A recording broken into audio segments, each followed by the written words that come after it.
Venture is my arch enemy now, and I am gonna cook him breakfast in bed. I am gonna make his life wonderful. Hello, Spice Boys. Let's talk about Home is Where the Hate Is, the episode where a PDF file becomes the main character. So let me know what you think of this episode in the comments, and go Team Venture! We get to see Malice for the first time in this episode, and what a nice place to hate!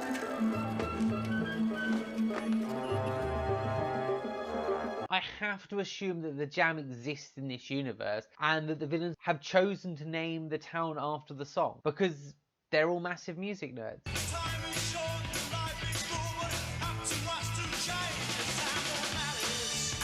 The episode gets his name from a Jill Scott Heron song. Home is where the hatred is. I hope, because there's also a British punk band with a bad EP of the same name. We also have Mariah Carey and of course, Mariah Carey. Mark Knopfler of Dire Straits fame. Did he have a famous father? Worse. Show up later and guess the celebrity game at Hatred's house. The episode starts and we see the Monarchs moving into Phantom Lim's old place. I'm pretending I'm Farrah Fawcett making her big comeback. What do you think I'm doing? And all is not well in paradise. The Monarch references Farrah Fawcett, who coincidentally died almost exactly a year after this episode aired on TV. Strange. The Monarch is being insane. Even if Phantom Lim was reading The Secret. You slept with a guy who read The Secret. You want The Secret? Yeah, your ex-boyfriend's pathetic. Burning stuff is definitely an overreaction. The Monarch isn't happy settling down in this community. He is fueled by hatred, who he also admits to robbing. Sergeant Hatred. I hung out with him so my henchmen could rob him blind. I don't think this episode is anybody's #1 favourite, but the show's creators and I do think it's an extremely good looking episode. With Liz Artinian taking over art direction, she had a lot more colour and style in her backgrounds than before. And if you haven't seen it, I highly recommend watching Dogs in Space, which she was also the art director for. Sorry, but today I'm a bad boy. It's on Netflix. It's getting my thumbs up recommendation. Rusty has got his first real arch since the Monarch left. Sergeant Hatred, who is attacking the Venture compound, and if a big man walks out of the burning cloud, do not be afraid. That's Jesus. other than scaring the boys, isn't doing a very good job of arching. He does have an intimidating entrance though. Oh, hey, your dad around? He may not truly hate Venture. He does take what he does very seriously. None of that amateur hour malarkey. Hate to live, don't live to hate. And I'm always sad we never got to see Brock murdering all of Hatred's troops. Sorry again about my man Brock. No, my bad. Or learning more about his graft. What do you got out there? Kentucky bluegrass? Ah, that is lush. No, that's my own special blend of Blue Ridge and Creeping Red. Hatred is ever the professional. He knows the difference between arching and real life, which the Monarch obviously never did. Which one is 24 again? What? You're kidding, right? The Monarch doesn't even know who 24 is. Just the sound of his voice, which seems ridiculous with the amount of years they've known each other. Right, the one who sounds like Ray Romano. It's the Monarch. He doesn't care for his henchmen because he's a real supervillain. Minions, retreat to the cocoon, now! I mean, he doesn't even let his henchmen sleep and slide. The Muppets, on the other hand, after accusing the other henchmen of bullying them, have decided to live inside with their creepy bed because they're creepy, weird, small people, and I hate the Muppets. What are you doing? Look, we're putting our bed. What are you, two cats? All the while, Rusty is going through an antagonist checklist. I gotta ask all this stuff. Okay. Hatred's discovering he has no allergies, and Rusty really doesn't fear anything, which makes sense after the childhood he's had. I want you to tell me how much menace you experience. Flamethrowers. 2. Spiders. Giant or regular? Regular. I don't know, like 1. Though he is still a bleeder. Even rubber bullets need to be nerfed for Rusty. Yeah, we got a bleeder here. 86 the non-lethal. We're going full nerf on this one. The Monarch promises Dr. Girlfriend he will find a new arch, and he does that by looking through Facebook. I'm just gonna curl up with the new guild Facebook. Maybe pick a new one. But he can't seem to get Rusty Venture off his mind, and maybe that's intentional. Dr. Venture. Oh, hello. Hi.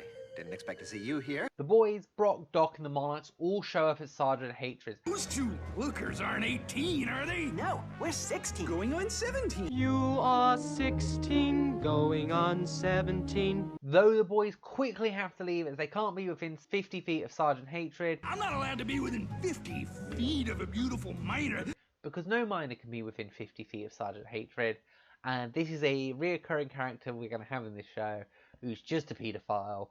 And it's always a little bit weird. The Monarch's there to save the day, and he sends the boys off to the cocoon.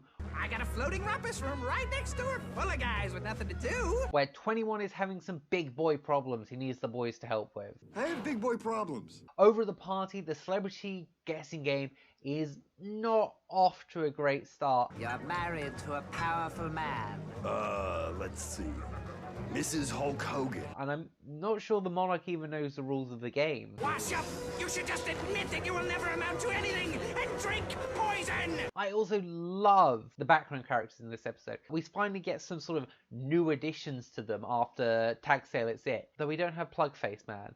We do gain a Mega 8. Oh, is it, Socrates' son? Who I kind of love. And he wasn't in season 1 and 2.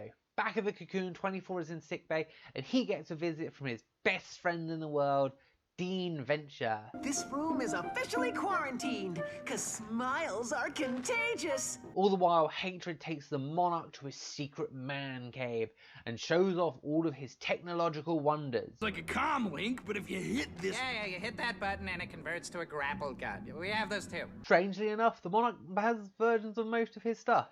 Except his is all in yellow. Except for a tiny little micro exclusive that the Monarch grabs with his sly hands. Come on!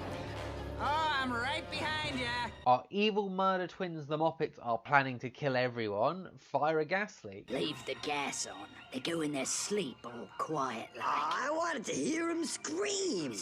And 21 is rightfully terrified. Of course, Hank is not. All worked up for nothing. You got me all worked up. You silly sod! Oh, you got us all worked up! Except, well, Nellie's no-no bits and Schindler's Dingus. Dude, I think I just saw Schindler's Dingus. I want you right here beside me. You want a chaperone? For the record, come on. After some slight messing around from 21, the Muppets get all scary and start to pursue. Oh, sweet infinity shot, though. It was 21. Rusty is trying to hit on Dr. and Mrs. Monarch in the worst way possible. Even for Rusty, this is really trash. Nothing happened. Are you sensing anything now? And we get another bit of the tragic backstory that is 24. And then my dad gets remarried, right? To my ex-girlfriend. His dad's sleeping with his ex-girlfriend. He still hasn't paid off this crappy Nissan Stanza. His life's just not in a good place. Always intrigues me, 24's backstory, because it's always so sad and we just never find it all out. Brock is watching a PBS special on crossbows, which I think I found on the internet. I really want to see these guys shoot that crossbow. Thing's huge. Go!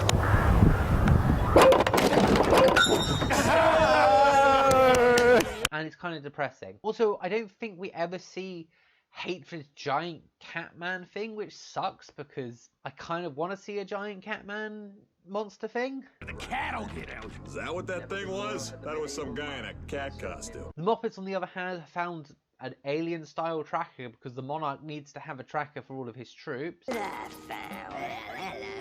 What's this? Damn, even his daughter's fat. And back inside the party, Doc is performing charades extremely poorly. I mean, he could have done anything else. Me! Time! Birdie! Birdie! It was Birdie! The Monarch, on the other hand, is slick. He can palm things off with ease. Oh? And him and Dr. and Mrs. M are the dream team. The Scorpion King. Break it to electric boogaloo! Boom! But I love Sergeant Hatred doing this. It's so petty to not give someone the point in a game of charades. Mark my words! Blah, blah, blah. We're all supervillains here, Monarch. He just knows this will send the Monarch into a rage. The boys 21 and 24 have run into a hedge mage to avoid the Moppets, and I don't know if this is Sergeant Hatred's hedge mage or just someone's hedge maze in Malice, because It's the kind of town where people would just have one. This way! Oh, shit. The Monarch also learns that Dr. and Mrs. M smokes for the first time somehow, which kind of feels like it's on the Monarch. When did you start smoking? 1989-ish? But again, Hatred has designed this party to perfectly arch the Monarch, not giving him the win in charades, making him play nice with Rusty, making him mad at his wife, and then bringing up her ex. I know she used to keep Phantom Limb pretty relaxed. Don't you dare bring him up. Whoa. He tries to calm the situation down with a hot tub, but that's when the Monarch figures it all out. Hatred admits, What do you have against me anyway? You live to see me treat your arch rival like a goddamn king. Hatred admits the whole thing. He's no longer full of hate now. I'm a changed man, Monarch. There's less hatred in this old hatred. He knows what the Monarch's been doing all of these years. He's just been biding his time. I have been sitting back and watching you and your fat, worthless henchmen rob me blind. He's going to treat Rusty so good. And he says this to the Monarch like he's won. But then we know in a couple of years' time that Sergeant Hatred is a basically unpaid security guard, and the Monarch is a level 10 villain with Rusty as his arch. So while it might have seemed like a good plan at the time, you can't cross the Monarch. You either end up dead or possibly worse. He is a real villain with real hatred at his heart, and the show shows us that that's all that matters. You've just got to hate. The Monarch always has a plan. He's going to ruin both of his archers, Hatred and Venture, in one night with one little explosive. Think the Monarch can be bested so easy? I planted your micro-explosive at the base of Venture's spine. But it all goes a bit tits up as Rusty comes outside to enter the hot tub. My man is insisting that I spend some get-to-know-you time with my antagonists. The Moppets finally reach the henchmen, but it all works out. The hot water diffuses the bomb, saving all three of our, well, two of my favourite characters in Hatred.